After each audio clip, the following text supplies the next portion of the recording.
Hello friends, నిన్న మనం అనుకున్నాం కదా ప్రోటీన్ ఎలా క్యాలిక్యులేట్ చేసుకోవాలి, ఎలా తినాలి అనేది మనం క్యాలిక్యులేట్ చేసుకుంటున్నాం కదా.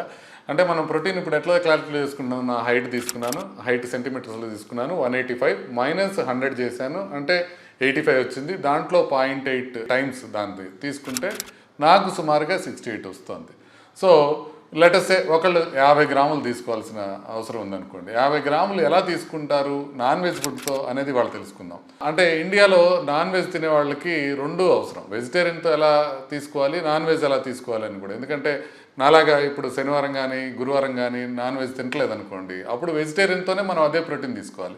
ఇది డైలీ తీసుకోవాల్సిన ప్రోటీన్ అని తెలుసు. అంటే ఎవరు కూడా రోజు నాన్ వెజ్ తినరు కాబట్టి వెజిటేరియన్తో ఎంత ప్రోటీన్ కావాలి అనేది ఎలా తీసుకోవాలి అనేది తర్వాత వీడియోలో చూద్దాం. ప్రస్తుతం ఒకవేళ మీరు నాన్ వెజ్ తింటున్న రోజు మీరు ప్రోటీన్ క్వాంటిటీ తీసుకోవాలి. సుమారుగా 50 గ్రాములకు మీకు ప్రోటీన్ కావాలి అని అంటే ఏం చేయాలి అది తెలుసుకునే ముందుగా మనం ఒక్కొక్క ఫుడ్ ఐటెంలో ఎంతెంత ప్రోటీన్ ఉంటుందో చూద్దాం. ఎగ్స్ కొద్దిగా పెద్ద గుడ్లు తీసుకుంటే కనుక ఒక్కొక్క ఎగ్లో 6 గ్రాముల ప్రోటీన్ ఉంటుంది. అదే చికెన్ బ్రెస్ట్ తీసుకున్నారనుకోండి, 100 గ్రాములు చికెన్ బ్రెస్ట్ తీసుకుంటే 30 గ్రాముల ప్రోటీన్ ఉంటుంది. అంటే 1/3 వెయిట్ మీకు ప్రోటీన్ వస్తుంది. ఫిష్ తీసుకున్నారనుకోండి, యూజువల్గా సాల్మన్ కానీ రో కానీ ఇలాంటివి తీసుకున్నారనుకోండి, దాంట్లో 100 గ్రామ్స్ ఫిష్ తీసుకుంటే 22 గ్రామ్స్ ప్రోటీన్ ఉంటుంది.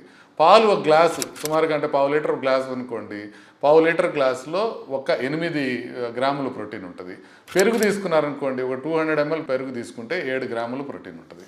సో ఇవి తీసుకున్నప్పుడు మనకి ఏ రకంగా మనం దీన్ని అడ్జస్ట్ చేసుకోవాలి. ఫర్ ఎగ్జాంపుల్ చూడండి, బ్రేక్ఫాస్ట్లో 2 ఎగ్స్ తిన్నారనుకోండి, మీకు 12 గ్రాములు వస్తుంది. చికెన్ కర్రీ తీసుకున్నారు, ఒక 100 గ్రాములు చికెన్ కర్రీ తీసుకున్నా ఒక 30 గ్రాములు వచ్చేసింది మీకు. సాయంత్రం ఒక గ్లాస్ మిల్క్ తాగితే 8 గ్రాములు వచ్చింది. మొత్తం కలిపి సుమారుగా 50 గ్రాములు ప్రోటీన్ వచ్చింది. ఇలా కాకపోయినా లేకపోతే బ్రేక్ఫాస్ట్లో ఒక ఎగ్ తీసుకున్నారనుకోండి, 6 గ్రామ్స్ వచ్చింది. అదే మీరు ఎగ్ వైట్ మాత్రమే తీసుకుంటే 3.5 గ్రామ్సే వస్తుంది, అది గుర్తుపెట్టుకోవాలి. లంచ్కి మీరు ఒక 100 గ్రామ్స్ ఫిష్ కర్రీ తీసుకుంటే 22 గ్రామ్స్ వచ్చింది. డిన్నర్కి ఒక 100 గ్రామ్స్ చికెన్ తీసుకున్నారంటే 58 గ్రామ్స్ వచ్చింది మీకు. ఇంకొక ఆప్షన్ తీసుకుంటే బ్రేక్ఫాస్ట్ మిల్క్ ఓట్స్తో తీసుకున్నారనుకో ఒక 8 గ్రామ్స్ వస్తుంది. అట్లాగే లంచ్లో ఫిష్ తీసుకున్నారు, 150 గ్రామ్స్ ఫిష్ తీసుకుంటే 33 గ్రామ్స్ వస్తుంది. డిన్నర్లో ఒక ఎగ్ తీసుకున్నా కూడా మీకు అయిపోతుంది. కాబట్టి ఈ రకంగా మీరు యానిమల్ ప్రోటీన్తో మీరు ప్రోటీన్ రిక్వైర్మెంట్ని మెయింటైన్ చేయొచ్చు.